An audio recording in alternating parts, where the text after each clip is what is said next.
우리가 그림을 보면 그 그림 자체가 갖고 있는 아름다움을 먼저 보겠죠. 그리고 또 전문가들의 설명을 듣다 보면 그 그림이 갖고 있는 배경과 의미를 심도 있게 생각해 볼 수 있기도 합니다. 그림을 하나 볼까요? 이 그림은 프랑스 화가인 에드가 드가라는 사람이 그린 스타라고 하는 그림이에요. 발레리나를 그린 그림 중에 최고의 걸작으로 꼽힌다고 합니다. 아름다운 발레리나의 모습을 우아하게 담아내고 있기 때문이기도 하죠. 그렇지만 이 그림에는 숨겨진 반전이 있습니다. 먼저 그가 그리고 있는 이 발레리나들은 그냥 마냥 우아하고 아름답지만은 않다는 거예요. 당시 발레는 불우한 환경에 있는 소녀들이 선택하는 직업이었다고 합니다. 춤을 추기 위해서 고통스럽게 하루 종일 훈련해야 됐고 무리하게 관절을 비트느라 불구가 되는 경우도 많았다고 해요. 성공한 발레리나는 그 대신 당시 교사들이 연봉의 8배 이상의 돈을 벌 수 있었기 때문에 자기의 가족과 자신의 운명을 위해서 희생해야 됐던 것이 당시 이 발레리나들의 삶이라는 겁니다.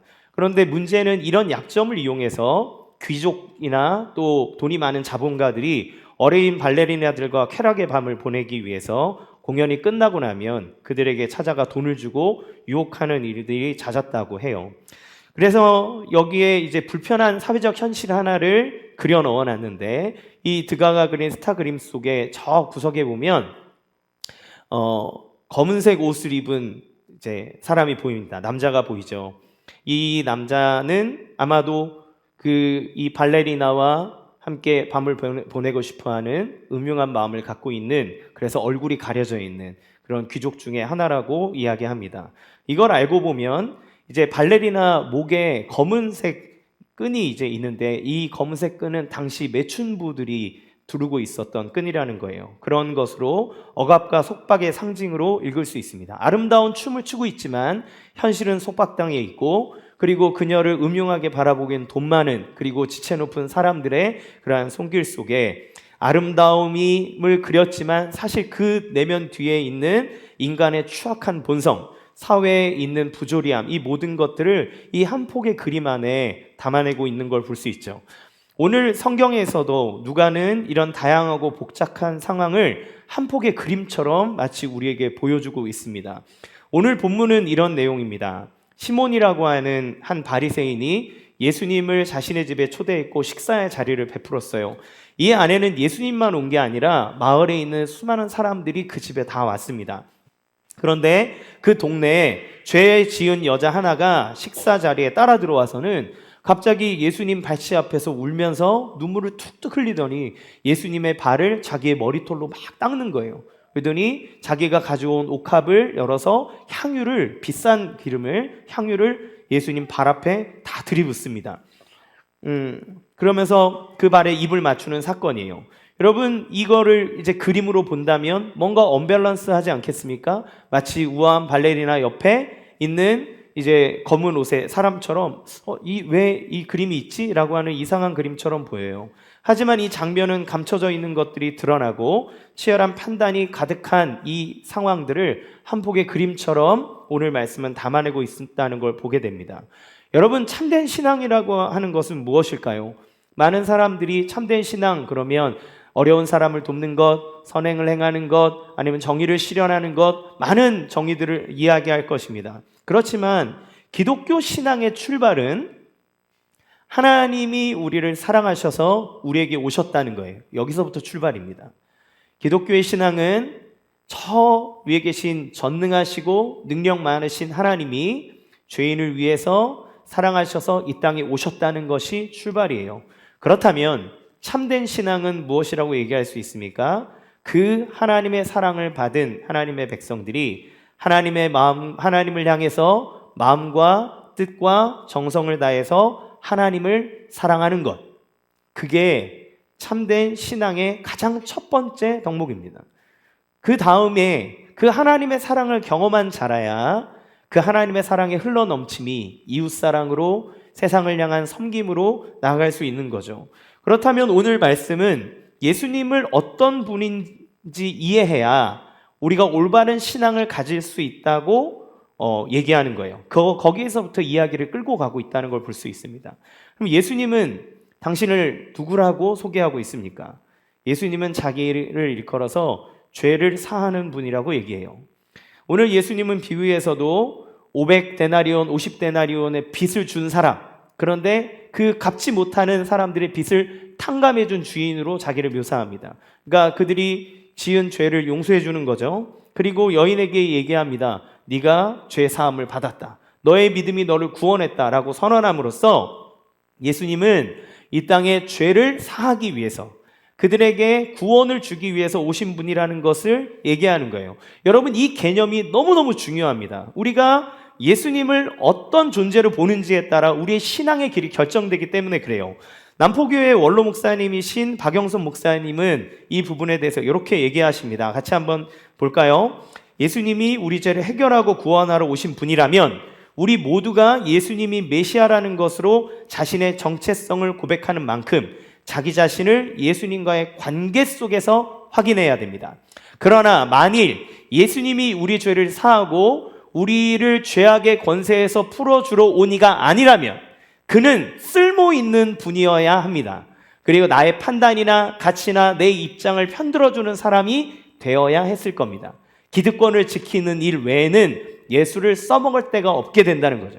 그러니까 예수님이 우리의 죄를 구원하고 사하고 우리의 영혼을 저 지옥에서 천국으로 끌어올려주는 하나님의 구원자가 아니라면, 그러면 그 예수는 우상처럼 우리에게 쓸모 있는 존재 이상으로 우리에게 의미가 없다라고 하는 걸 얘기해요.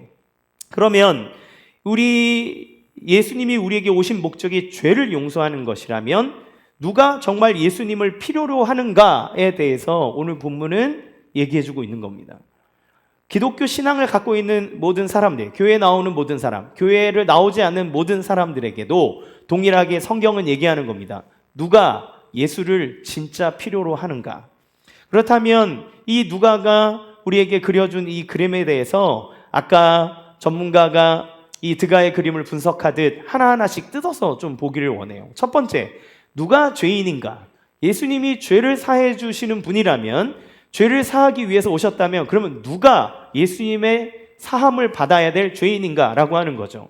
오늘 본문의 주된 인물은 예수님 그리고 바리새인 여자입니다. 그 외에 초대된 많은 사람들이 있지만 대표적인 인물은 이 세 명이에요. 그럼 첫 번째 여자를 봅시다.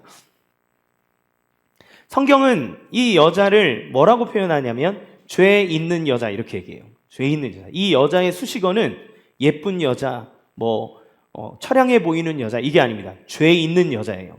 그 얘기는 아마도 많은 주석가들이 얘기하기를 이 여인은 창녀라고 얘기합니다. 몸을 파는 거죠. 당시 율법으로 인해서 정결함을 지켜야 되는 사회 속에서 몸을 파는 직업만큼 사람들에게 천대받는 직업은 없습니다.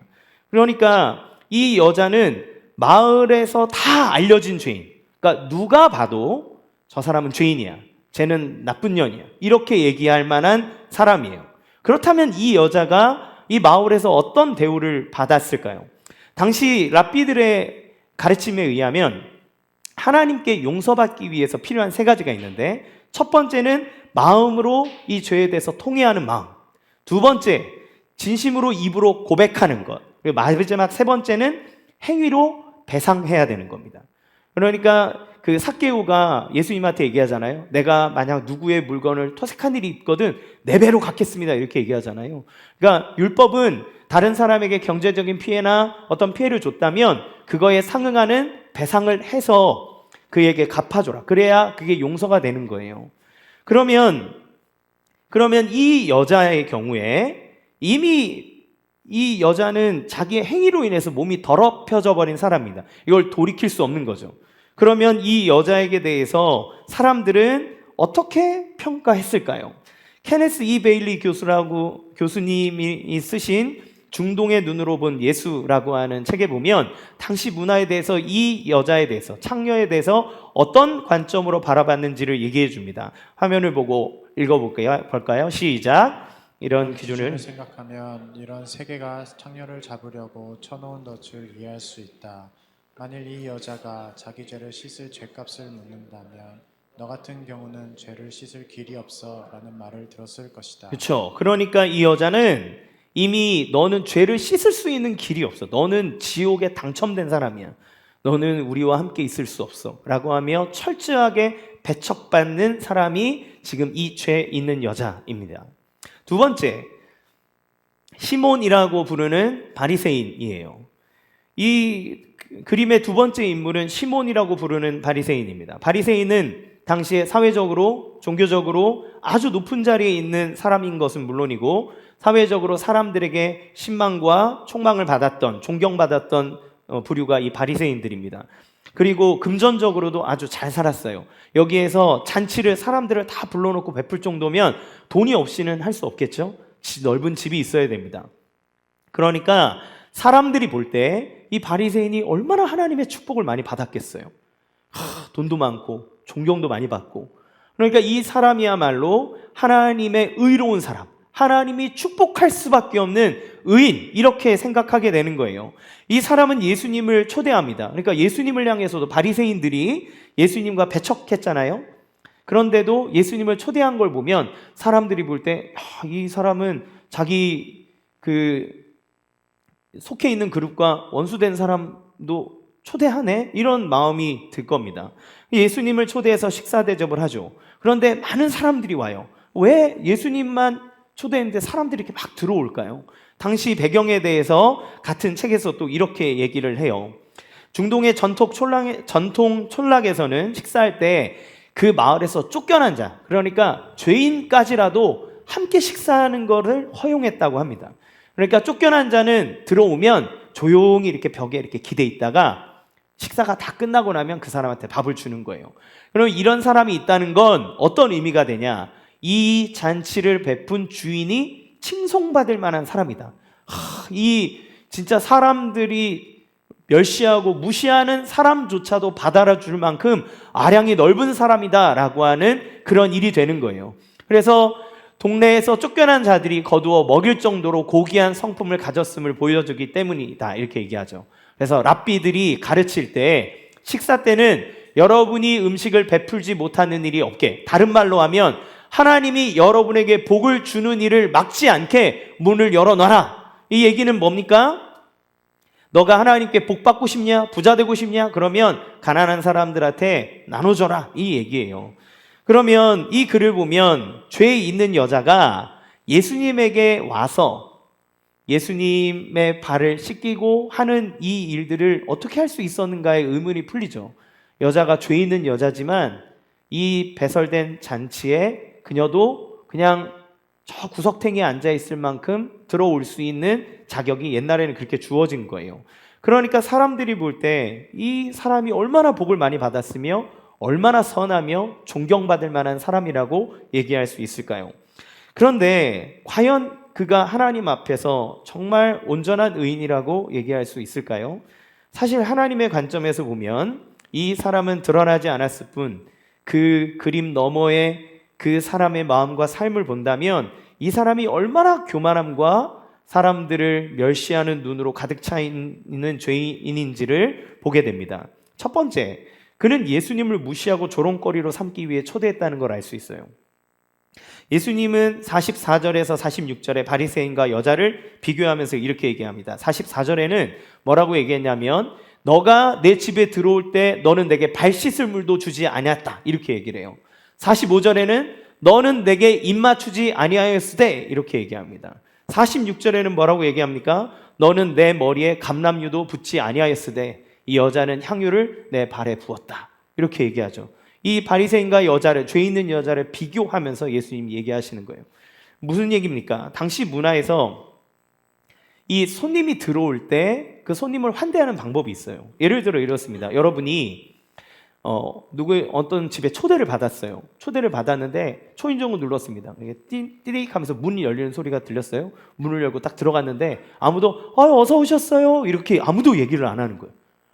문 열고 들어갔는데 여기 앉으세요, 코트는 주세요, 손을 씻으세요, 이렇게 안내를 받잖아요. 내가 이 집에 대해서 모르니까.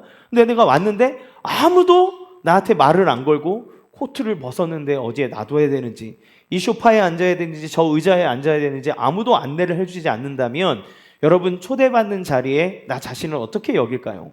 내가 잘못 왔나? 이 사람이 내가 오는 걸 싫어하나? 이런 생각 들지 않겠습니까? 당시 중동 문화에서 그들은 사막 지형에 샌들을 신고 다녔잖아요. 발이 엄청 더럽습니다. 그러면 손님이 들어오면 뭐를 해야 되냐면 그 씻을 물을 발 씻을 물을 갖다 줘야 되는 거예요. 그들은 정결 의식이 있기 때문에 음식을 먹기 위해서는 씻어야 되거든요. 손과 발을 씻어야 됩니다. 그런데 예수님한테 씻을 물을 주지 않아요. 원래 이렇게 그러니까 귀한 손님이 오면 종들이 가서 발을 대신 씻어줍니다. 근데 예수님이 들어왔는데 발 씻을 물은 안 주는 거예요. 그러면 예수님이 발을 씻지 않고 식탁에 앉아서 음식을 먹으면 사람들이 뭐라고 생각할까요? 저 사람 봐라. 정결의식도 제대로 지키지 않는 몰상식한 사람이라고 여기지 않겠습니까? 아무도 예수님에게 안내를 해주지 않는 거예요. 예수님이 들어왔는데 입 맞추지 않습니다. 그들의 인사는 입맞춤이거든요. 우리나라로 치면 안녕하세요, 어서 오세요, 반갑습니다 이렇게 인사하는 인사예요. 근데 예수님이 들어왔는데 아무도 그에게 입 맞춰주지 않는 거예요. 그 중동의 날씨는 뜨겁기 때문에 머리에 열을 많이 받습니다. 그러면 기름을 발라서 열을 식혀주거든요. 그런데 가장 싼 기름이 감람유조차도 예수님에게 발라주지 않았던 거예요. 그러니까 예수님을 표면적으로 보면 예수님을 초대해서 베푼 잔치이지만 사실 그 사람의 속내 안에는 이 예수님에게 멸시와 조롱을 주기 위한 모든 장치로서 화려한 잔치를 베풀었다라고 볼 수 있죠. 두 번째, 그는 예수님을 불러서 선생님이라고 얘기하지만 사실은 그 마음속에 예수님을 시험하고 있다는 걸 보게 돼요. 39절 말씀 같이 읽겠습니다. 시작. 예수를 청한 바리새인이 그것을 보고 마음에 이르되 이 사람이 만일 선지자라면 자기를 만지는 이 여자가 누구며 어떠한 자 곧 죄인인 줄을 알았으리라 하거늘. 그는 죄 있는 여자가 예수님이 식사하고 있는데 와서 발치해서 눈물을 흘리면서 예수님 발을 닦는 거예요. 머리를 풀어서 막 닦습니다. 여러분, 우리가 지금 이제 믿음 갖고 있으니까 되게 감동적인 모습으로 보이지만 여러분이 그 자리에 있다고 보십시오. 저 더러운 여자가 더러운 눈물을 자기의 머리로 발을 닦고 있는 모습을 볼 때 얼마나 혐오스러워 보일까요? 그런데 예수님이 그 여자가 하고 있는 거를 막지 않는 거예요. 그러니까 이 사람이 뭐라고 생각하냐면 저 사람이 진짜 선지자라면 저 여인이 얼마나 하나님 앞에 더러운 사람인 줄 알았을 텐데, 나라면 저 여자가 내 몸에 손도 대지 못하게 막았을 텐데 저 예수는 저 여자가 자기를 닦아주는 것을 가만히 보고 있구나. 그러니까 내가 보기에 저 사람은 참 하나님의 사람일 수가 없어. 저 사람은 우리가 따를 사람이 아니야 라고 하면서 아예 판단하는 거죠. 그런데 여러분, 사실 어떻게 했어야 되나요? 자기가 정말 그렇게 생각하고 있다면 그 여자를 자기가 떼놨어야 되는 거 아닌가요? 일로 나오세요. 어디 예수님 발을 만집니까? 얘들아, 예수님 발 씻겨드려. 이렇게 했어야 되잖아요. 그런데 여인이 하는 걸 가만히 지켜보면서 얘기하는 거, 속으로 생각하는 겁니다. 저 예수는 가짜야. 저 예수는 더러운 존재야. 저 더러운 여인이 자기를 만지는 걸 내버려 두고 있잖아 라고 하면서 판단하고 있는 거죠. 예수님이 사람들에게 그러면 이 사람이 그렇게 판단하고 있다면 사실은 그 여자의 죄를 다 알고 있는 모든 사람도 똑같이 생각하고 있는 거예요. 예수님을 시험에 빠지도록 놔두는 겁니다. 세 번째, 겉으로는 관용을 베풀고 있었지만 속으로는 저주하고 판단하고 있다는 거예요. 죄 있는 여자가 들어와서 먹게 할 정도로 사람들의 칭송을 받을 만큼 관용을 베푸는 게 표면적 모습입니다. 하지만 속으로는 여자를 판단하고 경멸하고 있다는 걸 알 수 있어요. 관용을 베푼 이유는 무엇입니까? 자신이 내 자비로움과 자신의 의로움을 드러내야 됐기 때문에 그래요. 당시에 그런 문화가 정말 많았습니다. 성전 민문에서 사도행전에 보면 그 안진뱅이가 있는데 사람들이 그런 불구자들이나 거지들이 있으면 이런 사람들이 와서 돈을 베풀어요. 이렇게 자비를 베풀어요. 근데 어떻게 베푸냐면 동전을 쫙 떨어뜨립니다. 쫙 떨어지잖아요. 그러면 사람 막 줍죠. 그러면 다른 사람들은 탁 쳐다보면서 저 선행을 베푸는 저 모습을 보라. 이렇게 하는 거죠. 헌금할 때도 그렇게 했습니다. 두 렙돈을 드리는 여자의 이야기가 나오는데 그 성전에 가면 돈을 많은 사람들이 그 헌금함에 쫙 집어넣는 거예요. 그러면 돈 떨어지는 소리가 쫙 나잖아요. 그러면 하나님 앞에 저렇게 드리는 저 멋진 신앙을 봐라. 이러는 거죠. 근데 2렙돈 드리는 여자는 자기의 드리는 것이 너무 작기 때문에 조용히 하나님 앞에 드립니다. 근데 예수님 뭐라 그러세요? 저 여자가 가장 많은 헌금을 했다고 얘기하잖아요. 그러니까 당시에 자기를 과시하는, 자기의 의로움을, 자기의 정의를 과시하는 그러한 이 바리새인들의 문화가 이런 잔치를 통해서도 나타났던 거죠. 그러니까 결국 바리새인은 사회적으로, 문화적으로는 의인이요 하나님의 복을 받아 마땅한 사람이라는 평을 외형적으로 갖고 있었지만 실상 그 안에 가지고 있는 생각은 뭐예요? 친절을 가장한 조롱과 멸시, 사람을 평가하고 판단하는 교만으로 가득한 사람이라는 것을 보게 됩니다. 여러분, 성경은 하나님을 뭐라고 얘기합니까? 하나님은 마음의 중심을 보는 분이라고 그랬어요. 우리는 때론 얘기합니다. 마음으로 지은 죄가 뭐 그렇게 크게 잘못했어? 안 했잖아. 안 했는데 그것도 못하면 그게 사람이야? 이렇게 얘기해요. 근데 마음으로 지은 죄가 그렇게 크지 않을까요? 예를 들어 생각해 봅시다. 여러분, 여러분의 배우자가 있는데 여러분이 갑자기 어느 날 신비한 능력을 받았어요. 내가 손을 탁 대면 이 사람의 생각을 읽을 수 있어. 근데 어느 날 딱 배우자가 나에게 오더니 자기 오늘 너무 예쁜데? 너무 사랑스러워. 그러면서 자기 참 나한테 잘해줘서 너무 고마워. 이렇게 얘기를 했어요. 그러면서 탁 안았는데 딱 앉자마자 이 사람의 생각이 드는데 이 사람 머릿속에 다른 헐벗은 여자의 생각이 있고 그런 걸 상상하면서 나에게 그런 말을 했다는 걸 여러분이 알았다고 칩시다. 그러면 이 사람이 지금 당장 불륜을 저지른 것도 당장 뭘 한 것도 아니지만 이 사람의 생각을 내가 알았을 때 여러분 그 포옹을, 그 칭찬을, 그 말을 여러분 있는 그대로 받아들일 수 있을까요? 아니요, 더럽다 그럴걸요. 차라리 하고 마라. 네, 내 앞에서 고상한 척, 사랑한 척 하지 말고 차라리 드러내놓고 해. 그러면 내가 욕이라도 하지. 이렇게 할 텐데 증거가 없다는 이유 때문에 마음껏 자기 상상 안에서, 생각 안에서, 마음 안에서 그러고 있다면, 나에게 난 당신에게 너무 고마워 이렇게 얘기했는데 사실 딱 손을 대봤더니 그 마음속에는 내가 너랑 언제까지 내가 이러고 있어야 되냐 이런 말을, 그 마음속에 있는 생각을 들었다면 그 말을 듣는 것보다 더 상처받을지도 모릅니다. 왜냐하면 나는 믿고 있는 상태이기 때문에. 그렇죠. 우리는 마음으로 지은 죄, 속에 있는 것이 아무것도 아닌 것처럼 얘기하지만 하나님은 같다고 얘기해요. 살인했냐? 그런데 네 마음속에 죽이고 싶은 마음이 들었냐? 그럼 살인한 거다. 하나님의 기준 안에서는 하나님이 진짜 전능하고 하나님이 모든 걸 아시고 하나님의 판단이 명확한 분이라면, 그렇다면 사람의 모든 생각과 행동은 하나님 선에서 같은 거예요. 그렇죠? 그러면 사실 이 바리새인과 같이, 대표적으로 바리새인을 얘기했지만 그와 함께 초대된 그 주변에 있는 수많은 사람들도 똑같은 생각을 하고 있었습니다. 거기에 있는 모든 사람. 그러니까 우리가 볼 때 표면적으로는 죄 있는 여자라고, 이 수식어가 같은 여자만이 예수님의 용서를 받아야 될 사람처럼 보이지만 실상 그 잔치자리에는 모든 사람이 하나님 앞에 죄인이라고 하는 것을 우리는 알 수 있어요. 그러면 두 번째, 누가 죄를 용서받고 예수님과 깊은 관계를 맺을 수 있는가? 이 부분을 우리가 생각해 볼 필요가 있습니다.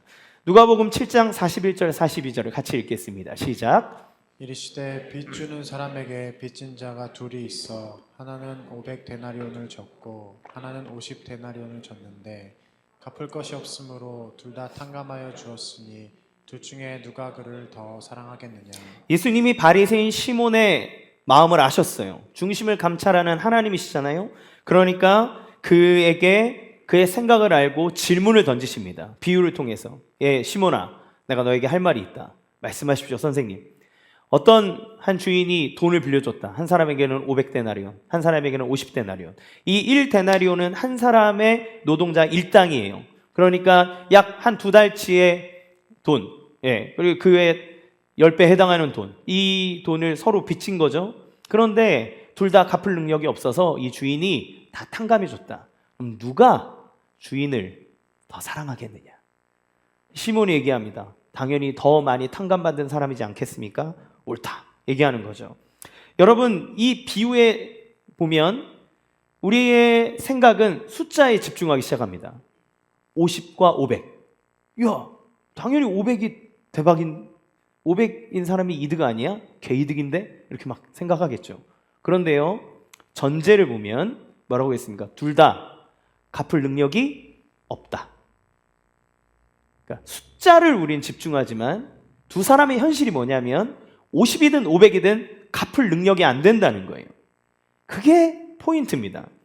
그러니까 둘 다 갚을 수 없는 빚을 지고 있는 것. 이게 인간이 가지고 있는 죄의 상태라는 거예요. 결국 이 질문은 과연 나는 죄인인가 아닌가라는 죄인인가라는 인식을 가지고 있는지를 예수님이 물어보시는 겁니다.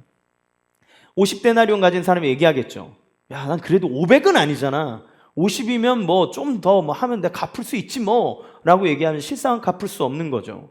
바리새인을 대표로 해서 그 식사 자리에 초대된 모든 사람들과는 여인과 자신을 비교하면서 나는 500은 아니야. 50이지. 난 너보단 낫지라고 하는 비교 우위에서 자기를 의인처럼 여기는 잘못을 저지르고 있는 거예요. 자기도 못 갚아요. 자기도 빚진 자예요. 하나님을 떠난 사람의 특징이 뭡니까? 하나님께 죄를 지은 것, 선악과를 따먹는 건 하나님이 가지고 있는 선의 기준을 내가 가지고 가겠다는 거잖아요. 내가 판단하겠다. 그러면 죄 가운데 있는 하나님을 떠난 사람의 특징은 자기를 기준으로 생각하기 원한다는 거예요. 그래서 남에게는 박하게 굴어도 자기에게는 관대하고자 하는 것이 사람의 마음입니다. 오죽하면 많이 쓰는 말 중에 남이 하면 불륜, 내가 하면 로맨스 뭐 이런 얘기가 있을까요? 이런 죄인의 특징은 사실은 특정 사람에게가 아니라 우리 모두 살아가는 모든 사람들의 마음속에 다 도사리고 있는 특징이라는 걸 보게 돼요. 얼마 전에 한 젊은 여자 배우가 자살하는 사건이 있었습니다. 이 아저씨를 따라다니던 작은 아이였는데요. 성인이 돼서 그 인정을 받았던 여자 배우였어요. 그런데 그녀는 우리 문화 안에서 분노를 유발하는 죄인이 됐습니다. 왜냐하면 대낮에 음주운전을 했거든요. 우리나라 사람들은 음주운전에 민감합니다. 왜냐하면 피해가 아무 죄 없는 사람에게 너무 가혹하게 가기 때문에 그래요. 저도 음주운전 사고 나서 누가 죽었다 이러면 막 열받더라고요. 왜 저 정도 처벌밖에 안 하나. 그런데 처벌은 너무나 약하니까 사람들은 음주운전한 것에 대해서 엄청 분노합니다. 이 여자 연예인은 정말 잘못했어요. 그렇죠. 잘못한 겁니다. 음주운전한 것은 정말 벌받아 마땅한 일이에요. 하지만 문제는 다음입니다. 그녀가 연예인이기 때문에, 특별히 여자 연예인이기 때문에 사회에서 더 가혹한 잣대를 들이대기 시작하는 거예요. 일반인이었다면 그냥 욕하고 넘어갈 것을 연예인이었기 때문에 그녀의 사생활은 언론, 유튜버, SNS, 커뮤니티 등에 다 추적의 대상이 됩니다. 자극적으로 사람들이 기사를 막 뽑아내요. 이 배우가 연극으로 복귀하기 시작했다. 아직도 정신 못 차렸나? 반성하는 김이 없어. 이러면 그 밑에 수많은 댓글들이 달립니다. 네가 무슨 낯짝으로 여기 나오려고 하냐? 그녀가 어디에서 아르바이트 한다는 이야기가 들리니까 그 업체를 카페 사장에게 DM이 막 들어갑니다. 잘라라. 걔를 왜 대그냐? 난 니네 카페에 먹지 않겠다. 이런 걸로 사람들이 막 보는 거죠. 결국 그녀는 그 일에서 잘립니다. 그러니까 자기가 삶을 살아갈 만한 어떠한 공간도 남겨두지 않은 채 사람들의 평가와 멸시 속에 고립되는 거죠. 그녀가 선택하는 길은 결국 자기의 생명을 끊는 겁니다. 우리 한 기자가 이거에 대해서 이렇게 표현을 했어요. 한 사람에게서 모든 기회를 빼앗는 이 처참한 구조는 역설적으로 온라인 공간에서 명확한 오름의 자리에 서고 싶은 이들에 의해 확산한다고 생각합니다. 경중을 떠나 잘못을 저지른 연예인이나 유명인을 강하게 비난하면서 자신의 도덕성을 증명해 보이고자 하는 것입니다. 정말 저는 공감하는 말인 것 같아요.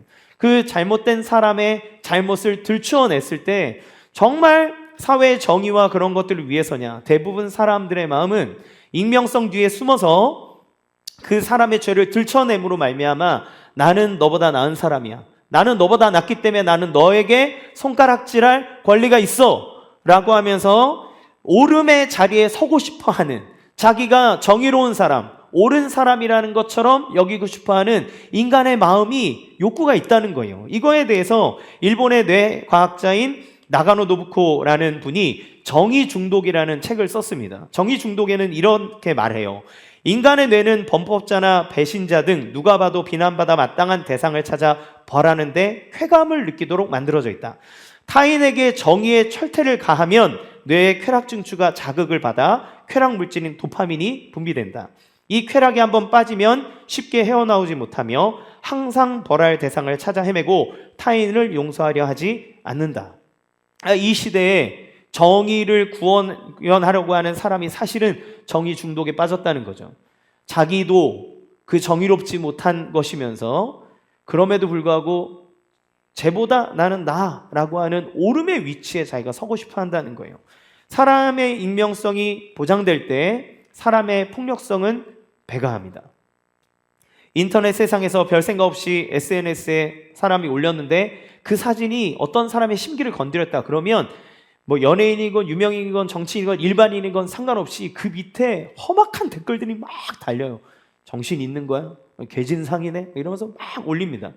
그럼 이런 나와 다른 생각을 가졌거나 이해할 수 없는 언행을 보이면 몰상식한 인간으로 나진 찍어버리고 어떻게 공격할지 상대에게 최대한 타격을 주기 위해서 어떤 말을 해야 될지 막 골라내면서 거기에 쓰는 거죠. 그러니까 사람의 뇌라고 하는 건 스스로의 정의에 취해서 상대방을 일방적으로 깎아내리고 그런 데서 만족, 그러니까 쾌감을 얻는다는 거예요. 그러니까 특정한 사람이 아니라 우리 대부분이 가지고 있는 사람들의 마음은 그 누군가를 정의의 이름으로 깎아내리면서 나 자신을 옳은 위치에 올라놓고 비교 우위에 서서 그 사람을 내려다보고자 하는 교만함이 모든 사람들의 마음속에 있다. 성경은 이것이 죄가 갖고 있는 특징이라고 얘기합니다.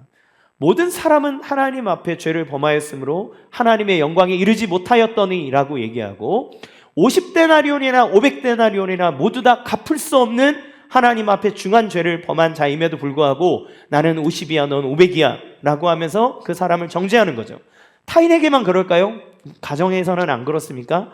부모가 자녀에게, 자녀가 부모에게, 부부가 서로의 배우자에게 야 너는 이래서 문제야. 넌 이거 잘못한 거 아니야? 그때 네가 나한테 이렇게 했지. 그러니까 싸우는 거 뭐예요? 다 과거의 잘못 막 끄집어내서 내가 너보다는 낫지 않아? 그래도 넌 이렇지 않아? 이러면서 막 싸워대는 건 다 정의 중독입니다.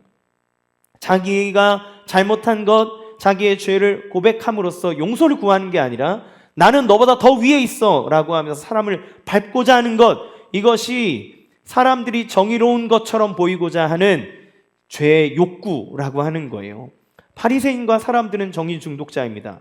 그러면 바리새인처럼 사실 우리는 죄 있는 여자처럼 죄인은 아니잖아요. 여기에서 뭐 전과 있으신 분 계신가요? 예.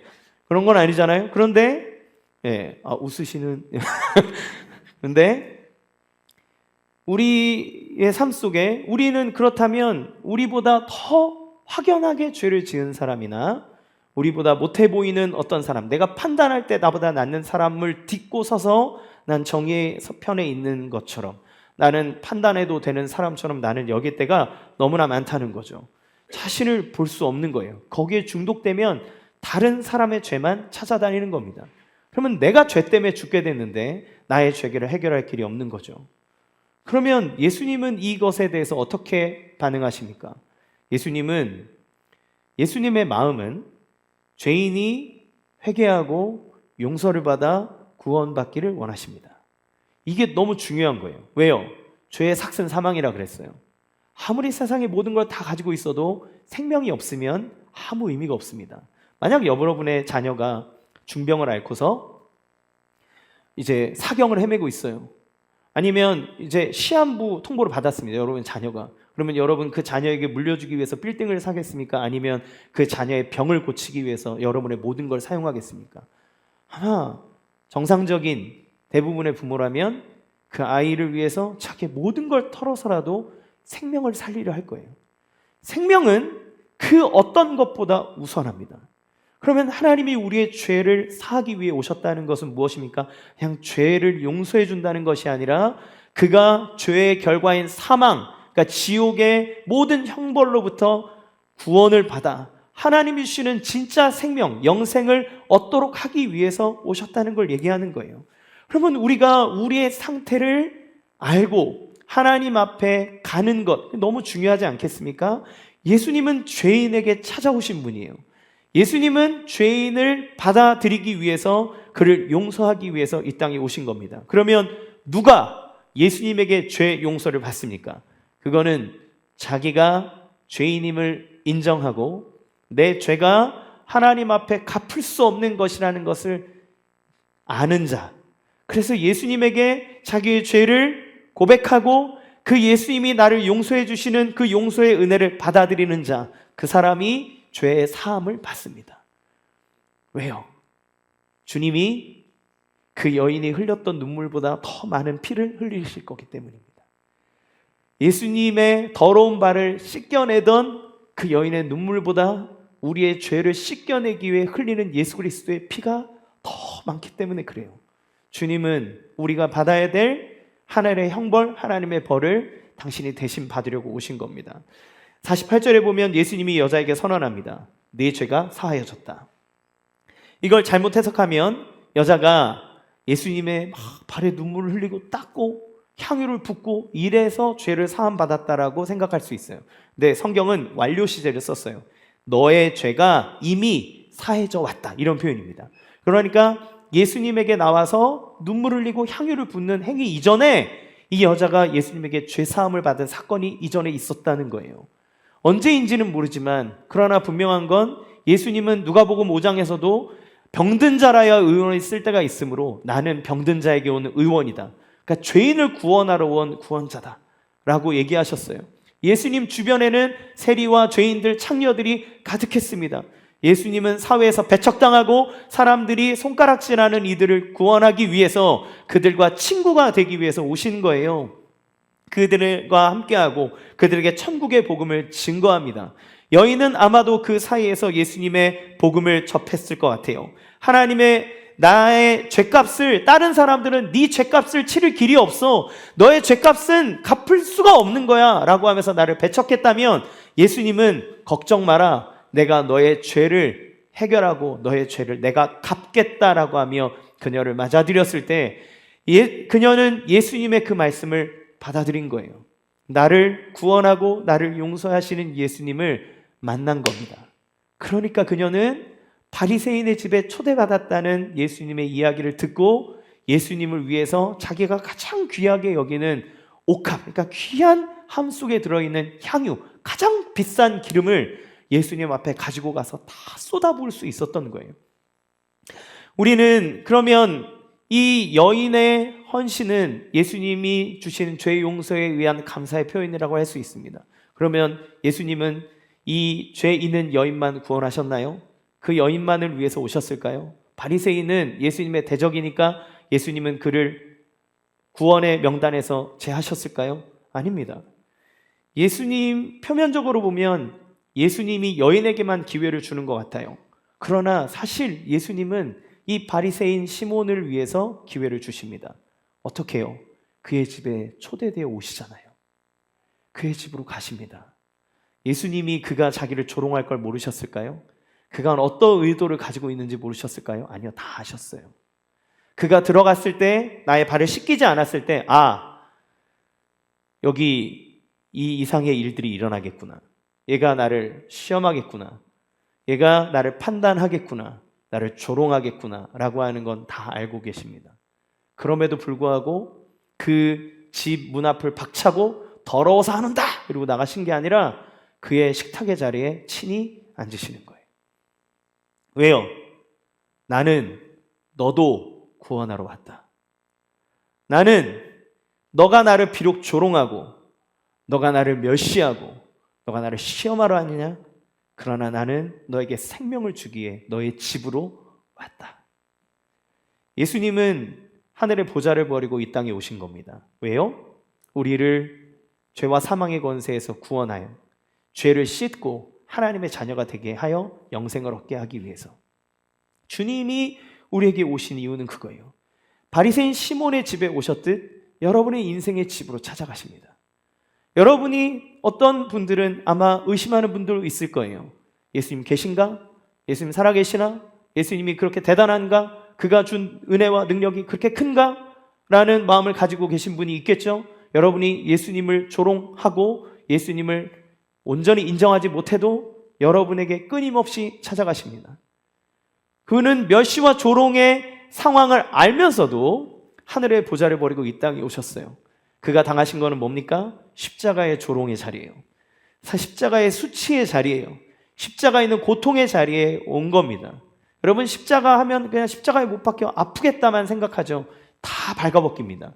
예수님의 그걸 위해서 이제 천으로 가려놓은 거예요. 십자가 상에는 원래는 다 벗깁니다. 사람 채찍질해서 처참한 상태, 우둘겨 터져서 십자가에 달린 예수님은 거룩의 형체가 보이지 않을 만큼 칭칭 부어 있습니다. 그리고 그의 머리 위에는 유대인의 왕이라고 써 있습니다. 여러분, 그거는 한없는 조롱 아닙니까? 십자가에 못 박고 채찍질하고 두들겨 패놓고 옷 다 벗겨놓고 난 다음에 유대인의 왕 이렇게 딱 써놓으면 그것만큼 처참한 조롱거리가 어디에 있습니까? 주님은 그것을 다 아심에도 불구하고 그 조롱의 자리로 가시는 거예요. 왜요? 우리를 구원하기 위해서, 우리의 죄를 씻어 하나님의 형상을 회복하게 하기 위해서 주님이 오신 겁니다. 그러면 여러분, 이 시몬은 구원을 받았습니까? 못 받았습니까? 못 받았습니다. 일단 이 성경상으로는 그렇습니다. 왜요? 주님이 찾아가셨으나 그는 예수 그리스도를 자기의 구주로 인정하지 않아요. 여기에 50데나리온을 탕감받았다라고 얘기하는 건 주님의 마음은 그의 50데나리온을 탕감하고자 하는 마음이지만 그는 예수님의 죄에 대한 탕감을 받아들이지 않았습니다. 생각해 봅시다. 만약 예수님이 여인에게 여인아 내가 죄사함을 받았다 했을 때 여인이 감격하며 돌아가던 그림을 봅니다. 내 시몬에게 얘기합니다. 시몬아 내 죄사함을 받았다. 뭐라고 할까요? 내가? 나를? 나에게 그게 필요하다고? 감사하지 않을걸요? 왜요? 그는 자기가 죽을 만한 심각한 죄인이라는 사실, 그 마음속 깊은 곳에 하나님이 감찰하고 있는 마음의 죄를 보지 못하는 거예요. 위선으로 자기를 꽁꽁 싸매어 놓습니다. 성경은 회칠한 무덤 같다.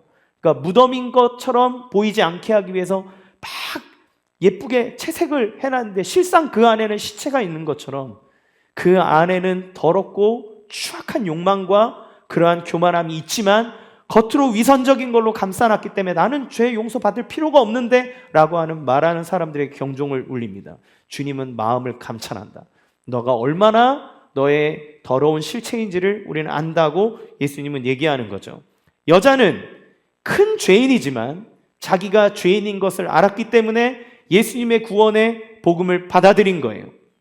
그러나 바리새인은 자기가 죄인이라는 인식이 없기 때문에 예수님이 전하신 복음이 그에게는 감동이 될 수 없고 예수님을 모실 수 없게 되는 겁니다.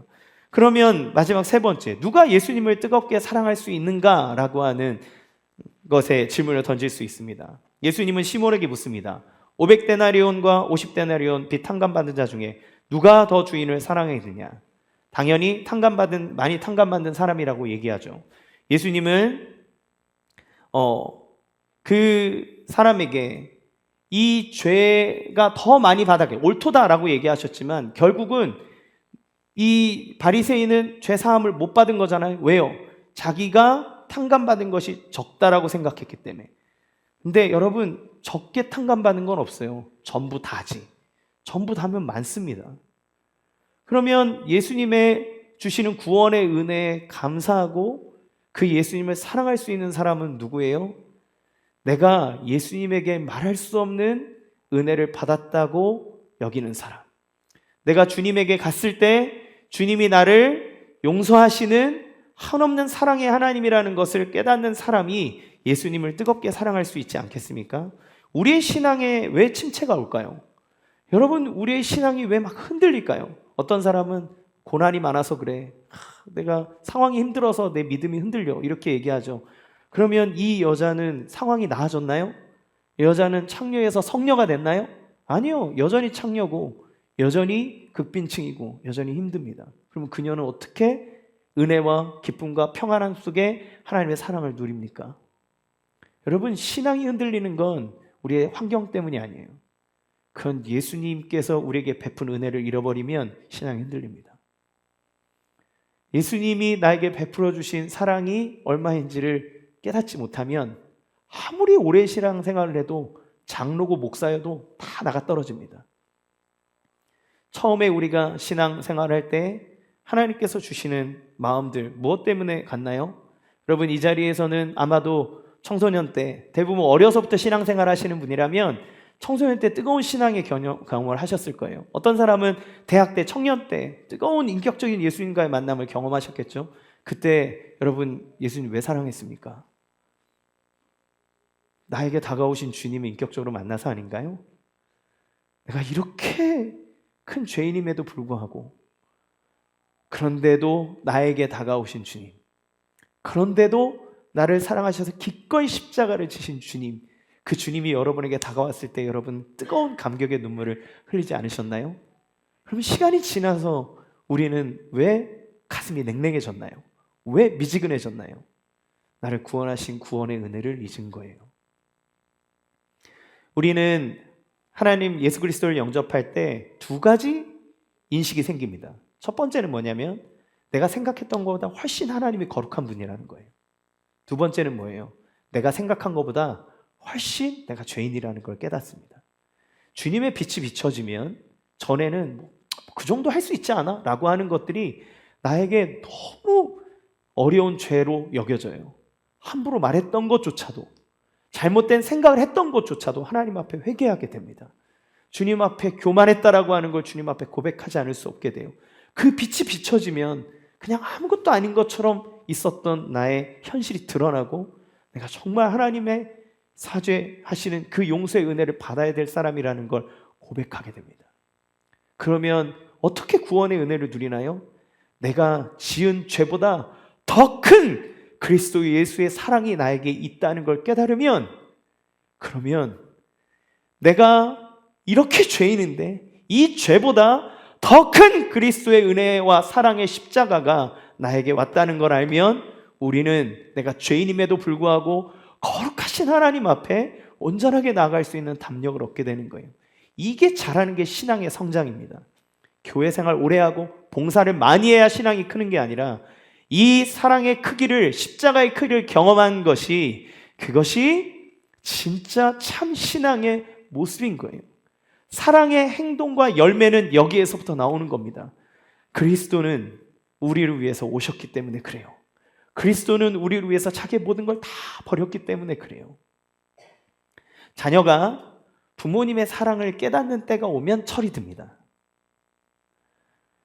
자녀가 자기 잘난 맛에 막 살다가 언제 철드냐면 군대 갔다 오고 철드는 게 아니고요.